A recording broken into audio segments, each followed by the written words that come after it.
يا أيها الذين آمنوا كتب عليكم الصيام كما كتب على الذين من قبلكم لعلكم تتقون۔ اے لوگو جو ایمان لائے ہو، تم پر روزے فرض کر دیے گئے جس طرح تم سے پہلے انبیاء کے پیرووں پر فرض کیے گئے تھے، اس سے توقع ہے کہ تم میں تقویٰ کی صفت پیدا ہوگی۔ اسلام کے اکثر احکام کی طرح روزے کی فرضیت بھی بتدریج عائد کی گئی۔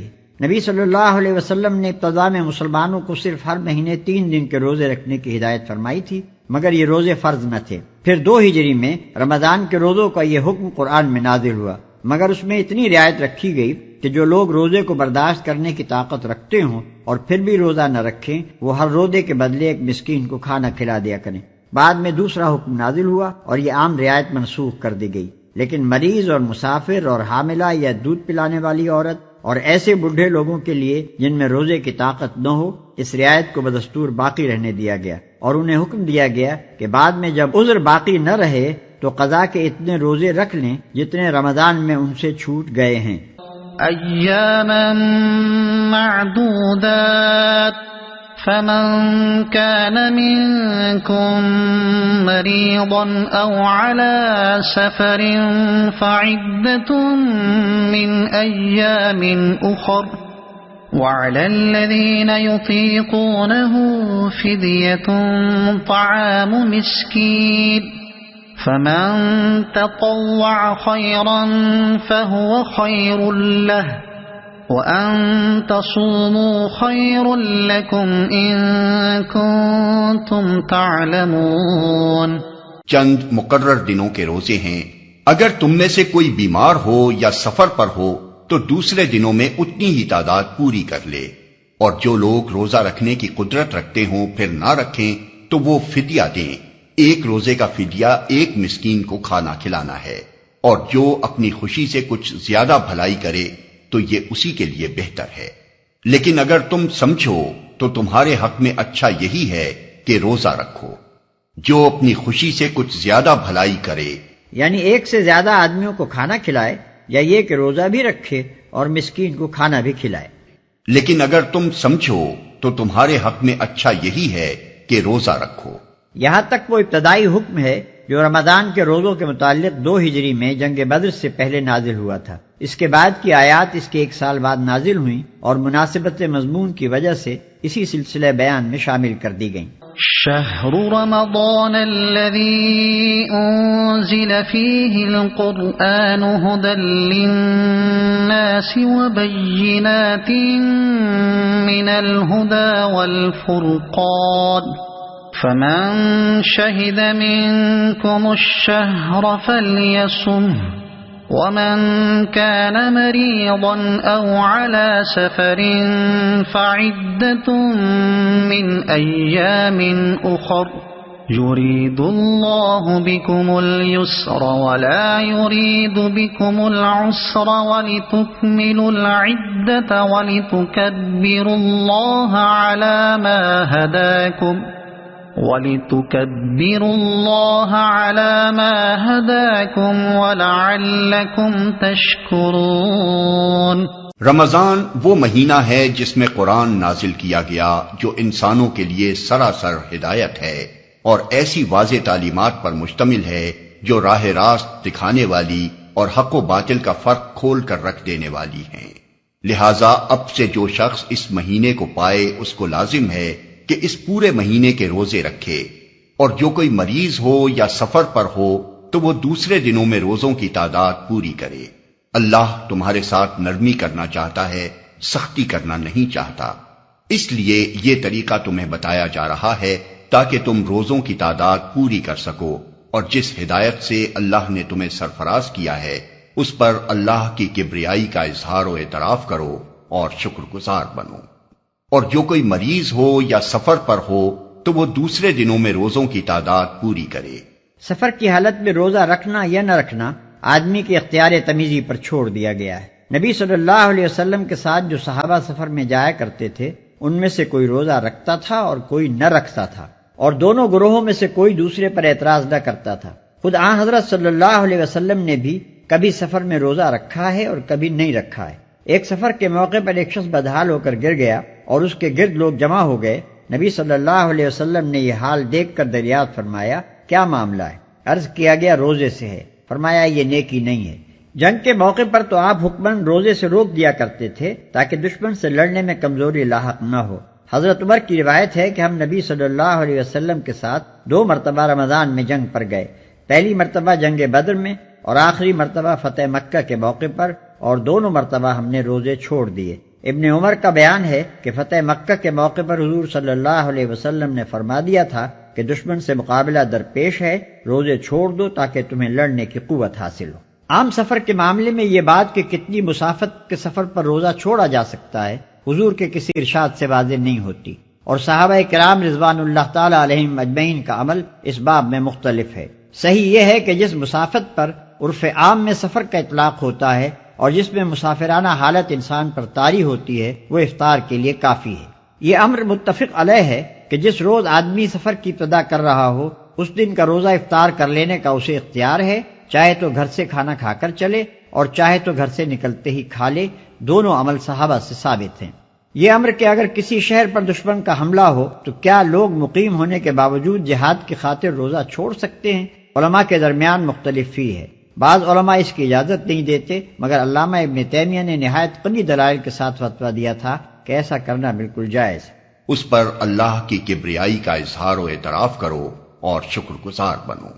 یعنی اللہ نے صرف رمضان ہی کے دنوں کو روزوں کے لیے مخصوص نہیں کر دیا ہے، بلکہ جو لوگ رمضان میں کسی عذر شرعی کی بنا پر روزے نہ رکھ سکیں ان کے لیے دوسرے دنوں میں اس کی قضا کر لینے کا راستہ بھی کھول دیا ہے، تاکہ قرآن کی جو نعمت اس نے تم کو دی ہے اس کا شکر ادا کرنے کے قیمتی موقع سے تم محروم نہ رہ جاؤ۔ یہاں یہ بات بھی سمجھ لینی چاہیے کہ رمضان کے روزوں کو صرف عبادت اور صرف تقویٰ کی تربیت ہی نہیں قرار دیا گیا ہے، بلکہ انہیں مزید برآں اس عظیم الشان نعمت ہدایت پر اللہ تعالیٰ کا شکریہ بھی ٹھہرایا گیا ہے جو قرآن کی شکل میں اس نے ہمیں عطا فرمائی ہے۔ حقیقت یہ ہے کہ ایک دانشمند انسان کے لیے کسی نعمت کی شکر گزاری اور کسی احسان کے اعتراف کی بہترین صورت اگر ہو سکتی ہے تو وہ صرف یہی ہے کہ وہ اپنے آپ کو اس مقصد کی تکمیل کے لیے زیادہ سے زیادہ تیار کرے جس کے لیے عطا کرنے والے نے وہ نعمت عطا کی ہو۔ قرآن ہم کو اس لیے عطا فرمایا گیا ہے کہ ہم اللہ تعالیٰ کی رضا کا راستہ جان کر خود اس پر چلیں اور دنیا کو اس پر چلائیں۔ اس مقصد کے لیے ہم کو تیار کرنے کا بہترین ذریعہ روزہ ہے، لہذا نزول قرآن کے مہینے میں ہماری روزہ داری صرف عبادت ہی نہیں ہے اور صرف اخلاقی تربیت بھی نہیں ہے، بلکہ اس کے ساتھ خود اس نعمت قرآن کی بھی صحیح اور موضوع شکر گزاری ہے۔ وَإِذَا سَأَلَكَ عِبَادِي عَنِّي فَإِنِّي قَرِيبٌ أُجِيبُ دَعْوَةَ الدَّاعِ إِذَا دَعَانِ فَلْيَسْتَجِيبُوا لِي وَلْيُؤْمِنُوا بِي لَعَلَّهُمْ يَرْشُدُونَ۔ اور اے نبی، میرے بندے اگر تم سے میرے متعلق پوچھیں تو انہیں بتا دو کہ میں ان سے قریب ہی ہوں۔ پکارنے والا جب مجھے پکارتا ہے میں اس کی پکار سنتا اور جواب دیتا ہوں، لہٰذا انہیں چاہیے کہ میری دعوت پر لبیک کہیں اور مجھ پر ایمان لائیں۔ یہ بات تم انہیں سنا دو شاید کہ وہ راہ راست پا لیں، لہٰذا انہیں چاہیے کہ میری دعوت پر لبیک کہیں اور مجھ پر ایمان لائیں۔ یعنی اگرچہ تم مجھے دیکھ نہیں سکتے اور نہ اپنے حواس سے مجھ کو محسوس کر سکتے ہو، لیکن یہ خیال نہ کرو کہ میں تم سے دور ہوں، نہیں، میں اپنے ہر بندے سے اتنا قریب ہوں کہ جب وہ چاہے مجھ سے عرض معروض کر سکتا ہے، حتیٰ کہ دل ہی دل میں وہ جو کچھ مجھ سے گزارش کرتا ہے میں اسے بھی سن لیتا ہوں، اور صرف سنتا ہی نہیں فیصلہ بھی صادر کرتا ہوں۔ جن بے حقیقت اور بے اختیار ہستیوں کو تم نے اپنی نادانی سے الہ اور رب قرار دے رکھا ہے، ان کے پاس تو تمہیں دوڑ دوڑ کر جانا پڑتا ہے، اور پھر بھی نہ وہ تمہاری شنوائی کر سکتے ہیں اور نہ ان میں یہ طاقت ہے کہ تمہاری درخواستوں پر کوئی فیصلہ صادر کر سکیں۔ مگر میں کائنات بے پایاں کا فرما روائے مطلق، تمام اختیارات اور تمام طاقتوں کا مالک تم سے اتنا قریب ہوں کہ تم خود بغیر کسی واسطے اور وسیلے اور سفارش کے براہ راست ہر وقت اور ہر جگہ مجھ تک اپنی عرضیاں پہنچا سکتے ہو۔ لہذا تم اپنی اس نادانی کو چھوڑ دو کہ ایک ایک بے اختیار بناوٹی خدا کے در پر مارے مارے پھرتے ہو۔ میں جو دعوت تمہیں دے رہا ہوں اس پر لبیک کہہ کر میرا دامن پکڑ لو، میری طرف رجوع کرو، مجھ پر بھروسہ کرو اور میری بندگی و اطاعت میں آ جاؤ۔ یہ بات تم انہیں سنا دو شاید کہ وہ راہ راست پا لیں۔ یعنی تمہارے ذریعے سے یہ حقیقت حال معلوم کر کے ان کی آنکھیں کھل جائیں اور وہ اس صحیح رویے کی طرف آ جائیں جس میں ان کی اپنی ہی بھلائی ہے۔ أحل لكم ليلة الصيام الرفث إلى نسائكم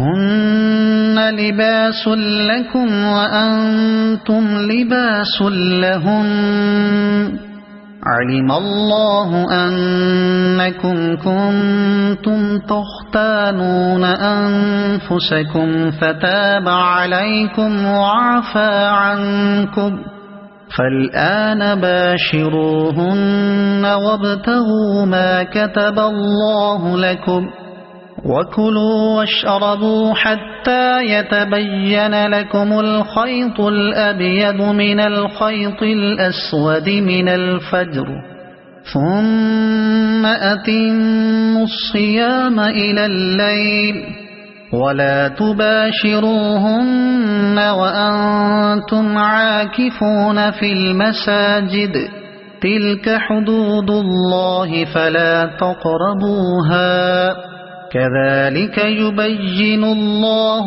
آياته للناس لعلهم يتقون۔ تمہارے لیے روزوں کے زمانے میں راتوں کو اپنی بیویوں کے پاس جانا حلال کر دیا گیا ہے، وہ تمہارے لیے لباس ہیں اور تم ان کے لیے۔ اللہ کو معلوم ہو گیا کہ تم لوگ چپکے چپکے اپنے آپ سے خیانت کر رہے تھے، مگر اس نے تمہارا قصور معاف کر دیا اور تم سے درگزر فرمایا۔ اب تم اپنی بیویوں کے ساتھ شب باشی کرو اور جو لطف اللہ نے تمہارے لیے جائز کر دیا ہے اسے حاصل کرو۔ نیز راتوں کو کھاؤ پیو یہاں تک کہ تم کو سیاہی شب کی دھاری سے سپیدہ صبح کی دھاری نمایاں نظر آ جائے، تب یہ سب کام چھوڑ کر رات تک اپنا روزہ پورا کرو، اور جب تم مسجدوں میں معتکف ہو تو بیویوں سے مباشرت نہ کرو، یہ اللہ کی باندھی ہوئی حدیں ہیں، ان کے قریب نہ پھٹکنا۔ اس طرح اللہ اپنے احکام لوگوں کے لیے بصراحت بیان کرتا ہے، توقع ہے کہ وہ غلط رویے سے بچیں گے۔ وہ تمہارے لیے لباس ہیں اور تم ان کے لیے۔ یعنی جس طرح لباس اور جسم کے درمیان کوئی پردہ نہیں رہ سکتا بلکہ دونوں کا باہمی تعلق و اتصال بالکل غیر منفک ہوتا ہے، اسی طرح تمہارا اور تمہاری بیویوں کا تعلق بھی ہے۔ جو لطف اللہ نے تمہارے لیے جائز کر دیا ہے اسے حاصل کرو۔ ابتدا میں اگرچہ اس قسم کا کوئی صاف حکم موجود نہ تھا کہ رمضان کی راتوں میں کوئی شخص اپنی بیوی سے مباشرت نہ کرے، لیکن لوگ اپنی جگہ یہی سمجھتے تھے کہ ایسا کرنا جائز نہیں ہے، پھر اس کے ناجائز یا مکروہ ہونے کا خیال دل میں لیے ہوئے بسا اوقات اپنی بیویوں کے پاس چلے جاتے تھے۔ یہ گویا اپنے ضمیر کے ساتھ خیانت کا ارتکاب تھا، اور اس سے اندیشہ تھا کہ ایک مجرمانہ اور گناہ گارانہ ذہنیت ان کے اندر پرورش پاتی رہے گی۔ اس لیے اللہ تعالیٰ نے پہلے اس خیانت پر تنبیہ فرمائی اور پھر ارشاد فرمایا کہ یہ فعل تمہارے لیے جائز ہے، لہذا اب اسے برا فعل سمجھتے ہوئے نہ کرو بلکہ اللہ کی اجازت سے فائدہ اٹھاتے ہوئے قلب و ضمیر کی پوری طہارت کے ساتھ کرو۔ راتوں کو کھاؤ پیو۔ اس بارے میں بھی لوگ ابتداء غلط فہمی میں تھے۔ کسی کا خیال تھا کہ عشاء کی نماز پڑھنے کے بعد سے کھانا پینا حرام ہو جاتا ہے، اور کوئی یہ سمجھتا تھا کہ رات کو جب تک آدمی جاگ رہا ہو کھا پی سکتا ہے، جہاں سو گیا پھر دوبارہ اٹھ کر وہ کچھ نہیں کھا سکتا۔ یہ احکام لوگوں نے خود اپنے ذہن میں سمجھ رکھے تھے اور اس کی وجہ سے بسا اوقات بڑی تکلیفیں اٹھاتے تھے۔ اس آیت میں انہی غلط فہمیوں کو رفع کیا گیا ہے۔ اس میں روزے کی حد طلوع فجر سے لے کر غروب آفتاب تک مقرر کر دی گئی، اور غروب آفتاب سے طلوع فجر تک رات بھر کھانے پینے اور مباشرت کرنے کے لیے آزادی دے دی گئی۔ اس کے ساتھ نبی صلی اللہ علیہ وسلم نے سحری کا قاعدہ مقرر فرما دیا تاکہ طلوع فجر سے عین پہلے آدمی اچھی طرح کھا پی لے، سپیدہ صبح کی دھاری نمایاں نظر آ جائے۔ اسلام نے اپنی عبادات کے لیے اوقات کا وہ معیار مقرر کیا ہے جس سے دنیا میں ہر وقت ہر مرتبہ و تمدن کے لوگ ہر جگہ اوقات کی تعین کر سکیں۔ وہ گھڑیوں کے لحاظ سے وقت مقرر کرنے کے بجائے ان آثار کے لحاظ سے وقت مقرر کرتا ہے جو آفاق میں نمایاں نظر آتے ہیں۔ مگر نادان لوگ اس طریقے توقیت پر عموماً یہ اعتراض کرتے ہیں کہ قطبین کے قریب جہاں رات اور دن کئی کئی مہینوں کے ہوتے ہیں، اوقات کی یہ تعین کیسے چل سکے گی؟ حالانکہ یہ اعتراض دراصل علم جغرافیہ کی سرسری واقفیت کا نتیجہ ہے۔ حقیقت میں نہ وہاں 6 مہینوں کی رات اس معنی میں ہوتی ہے اور نہ 6 مہینوں کا دن جس معنی میں ہم خط استوا کے آس پاس رہنے والے لوگ دن اور رات کے لفظ بولتے ہیں۔ خواہ رات کا دور ہو یا دن کا، بہرحال صبح و شام کے آثار وہاں پوری باقاعدگی کے ساتھ افق پر نمایاں ہوتے ہیں، اور انہی کے لحاظ سے وہاں کے لوگ ہماری طرح اپنے سونے جاگنے اور کام کرنے اور تفریح کرنے کے اوقات مقرر کرتے ہیں۔ جب گھڑیوں کا رواج عام نہ تھا تب بھی فن لینڈ، ناروے اور گرین لینڈ وغیرہ ملکوں کے لوگ اپنے اوقات معلوم کرتے ہی تھے، اور اس کا ذریعہ یہی افق کے آثار تھے۔ لہذا جس طرح دوسرے تمام معاملات میں یہ آثار ان کے لیے تعین اوقات کا کام دیتے ہیں، اسی طرح نماز اور سحر و افطار کے معاملے میں بھی دے سکتے ہیں۔ رات تک اپنا روزہ پورا کرو۔ رات تک روزہ پورا کرنے سے مراد یہ ہے کہ جہاں رات کی سرحد شروع ہوتی ہے وہیں تمہارے روزے کی سرحد ختم ہو جائے، اور ظاہر ہے کہ رات کی سرحد غروب آفتاب سے شروع ہوتی ہے، لہذا غروب آفتاب ہی کے ساتھ افطار کر لینا چاہیے۔ سحر اور افطار کی صحیح علامت یہ ہے کہ جب رات کے آخری حصے میں افق کے مشرقی کنارے پر سفیدہ صبح کی باریک سی دھاری نمودار ہو کر اوپر بڑھنے لگے تو سحری کا وقت ختم ہو جاتا ہے، اور جب دن کے آخری حصے میں مشرق کی جانب سے رات کی سیاہی بلند ہوتی نظر آئے تو افطار کا وقت آ جاتا ہے۔ آج کل لوگ سحری اور افطار دونوں کے معاملے میں شدت احتیاط کی بنا پر کچھ بیجا تشدد برتنے لگے ہیں، مگر شریعت نے ان دونوں اوقات کی کوئی ایسی حد بندی نہیں کی ہے جس سے چند سیکنڈ یا چند منٹ ادھر ادھر ہو جانے سے آدمی کا روزہ خراب ہو جاتا ہو۔ سحر میں سیاہی شب سے سفیدہ سحر کا نمودار ہونا اچھی خاصی گنجائش اپنے اندر رکھتا ہے، اور ایک شخص کے لیے یہ بالکل صحیح ہے کہ اگر عین طلوع فجر کے وقت اس کی آنکھ کھلی ہو تو وہ جلدی سے اٹھ کر کچھ کھا پی لے۔ حدیث میں آتا ہے کہ حضور صلی اللہ علیہ وسلم نے فرمایا، اگر تم میں سے کوئی شخص سحری کھا رہا ہو اور اذان کی آواز آ جائے تو فوراً چھوڑ نہ دے بلکہ اپنی حاجت بھر کھا پی لے۔ اسی طرح افطار کے وقت میں بھی غروب آفتاب کے بعد خواہ مخواہ دن کی روشنی ختم ہونے کا انتظار کرتے رہنے کی کوئی ضرورت نہیں۔ نبی صلی اللہ علیہ وسلم سورج ڈوبتے ہی بلال کو آواز دیتے تھے کہ لاؤ ہمارا شربت۔ بلال رضی اللہ عنہ عرض کرتے کہ یا رسول اللہ صلی اللہ علیہ وسلم، ابھی تو دن چمک رہا ہے۔ آپ فرماتے کہ جب رات کی سیاہی مشرق سے اٹھنے لگے تو روزے کا وقت ختم ہو جاتا ہے۔ اور جب تم مسجدوں میں معتکف ہو تو بیویوں سے مباشرت نہ کرو۔